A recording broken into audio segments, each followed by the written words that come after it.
Yes. So what about people that like I had a heart attack or something in their body, they've been declared clinically dead.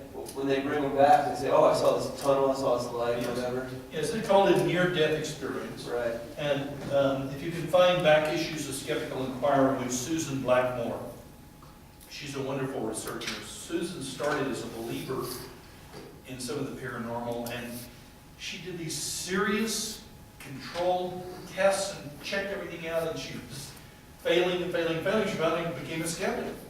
And good for her. She's with us now, and she's a bright person. She's done a lot of work on a near-death experience. Basically, that tunnel of light thing is just an effect of the visual cortex. We all have the same visual cortex in our brains. It's just a type of hallucination.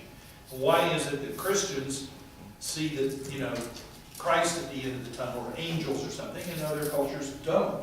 Well, there you go. This is, when you have a waking dream, what do you see?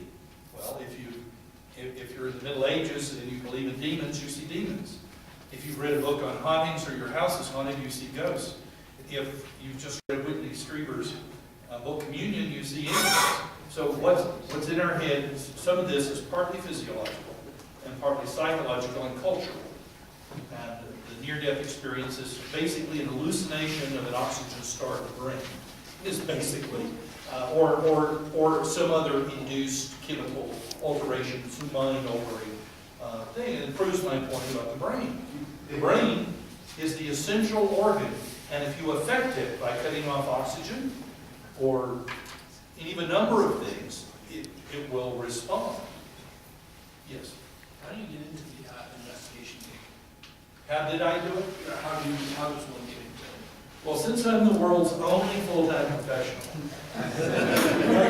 if you got a hitman and knocked me off, your chances would improve. But even so, you would almost have to know a thing or two to convince, because there are probably a lot of people who would love to have that job. I worked very hard to do this. One of the first Sherlock Holmes stories, Holmes explains to Dr. Watson. He says he's sort of the only one in the world who does what he does. And Watson sort of, oh, what, the only detective? And Holmes says, well, the world's only private consulting detective. And he says, I had certain talents, certain abilities, and certain interests that he thought he could showcase best by being a private consulting detective. He did a great job, didn't he? And so he said he sort of created that around his interests and everything. And that's what I did with this work. I found that I liked solving mysteries, and I liked the lure of strange mysteries, and I liked trying to be a detective and solve things. And so I worked as a magician. Most paranormal investigators like Houdini, Milgram Christopher, a number of others. There's a tradition because magic teaches you a lot of tricks and how easily you're fooled and how we fool ourselves all the time. We fool ourselves all the time. And so I started with that, and then I thought, well, if I'm going to really do this, I need to have more detective skills. So I decided to start at the top and work for the world's oldest and largest private detective agency. And I worked for a couple of years, twice promoted, and did undercover work, infiltrated theft gangs, and so forth. And then I did some more work, and eventually I decided nobody's going to take me seriously unless I have some serious academic credentials. And I went back to school and got a master's and a doctorate. I didn't have enough science background to be a scientist. I decided to just expand on what I already had a degree in English. I'm a poet. And I did literary investigation and folklore, which has been very helpful to me in running down legends and the like. And as I say, when I need a scientist, I go get one.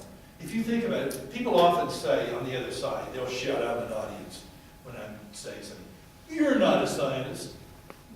And I say something like this. It's probably a good thing that I'm not. Scientists don't make very good detectives. This offends some scientists. Except in their narrow field of specialty. Yes, if you want a disease mystery solved, you go to that scientist. If you want a botanical mystery solved, you go to a botanist, and so on. But look, when we have a homicide, do we go to the college and get a geologist? Do we get a physicist? Maybe later we will. There are cases where physicists have played important parts in homicide investigation. Oh, no, what do we get? We get a police lieutenant, usually, who's, what is he? He's savvy. If you've ever known a good detective, they are a thing to behold.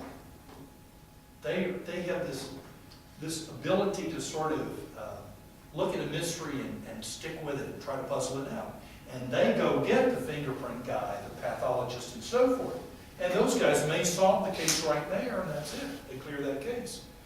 But they may have some nagging, odd thing. I wrote one called The Case of the Shrinking Bullet. We had to do some innovative research that solved a mystery and advanced forensic science. So, I knew when I was about 8 or 9 years old, I knew I was a detective. And I decided, I grew up and I did a lot of my childhood. I wanted to be a magician and a detective and so forth. And I grew up and I thought, well, I'll just go do it. I don't have to glue on the fake mustache or the Gilbert magic box. And I invented this paranormal investigator. And the secret of life, I'll share it with you now. Find something you like to do. You have to be pretty good at it, though. You have to actually work. And then find somebody who will pay you to do it. Yes. I think we're... Yeah, we got about 15 minutes, 10 minutes left. And then I think they're going to go buy me a filet mignon and a bottle of scotch, and I don't know what. Yes, Go ahead. Yeah, after 40 years of doing investigations, is there anything that you wanted to investigate that had a chance to get to yet? Or what's on your plate? Yes, I have a long list of things that I would do. You know, I'm constrained. I give the impression, and I'm happy people think this, that I have a private jet. There's a haunted castle in Scotland that needs my attention tomorrow. And so forth. The fact is that I work for a nonprofit organization, and money is dear, and I'm spending other people's money. I'm lucky that a wealthy couple, John and Mary Franz, were willing to put some money aside into a special bank account, and I use just the interest off that. Apart from my meager salary, I use that. And it allows me 2 or 3 investigations, and I husband those resources. What I do a lot of is when somebody wants me to speak somewhere. Recently, I was invited to Italy because a researcher has done a recreation of the Shroud of Turin, and he used my book to get his recipe out of, and his talk was attributed to me, and I was very flattered. And I was happy to go over anyway and give a talk on another subject. But my friends in Italy know that what I really want to do is not give talks and not be on TV. I want a mystery. So they had arranged for us to go see, this holy relic in this church, and this one and that, and so on. And so I get extra material that way. Whenever I go somewhere exotic, and I'll define that, outside Buffalo, I'm looking for something I can do while I'm out. Or Lake Crescent, Newfoundland, Monster Quest says, will you go with us to Lake Crescent and so forth. And I think, okay, I can go and I'll help you with your TV documentary. I'll give you my best take. And I'll wait until you do your program.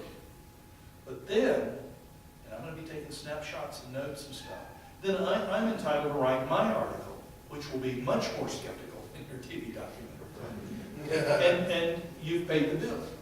And that's the way I have to do much of that. So I'm just scratching the surface. If I had 3 more lifetimes, people say, don't you get burned out? Aren't you tired of this? I'm not. I'm curious. I want to solve mysteries, and I enjoy doing that.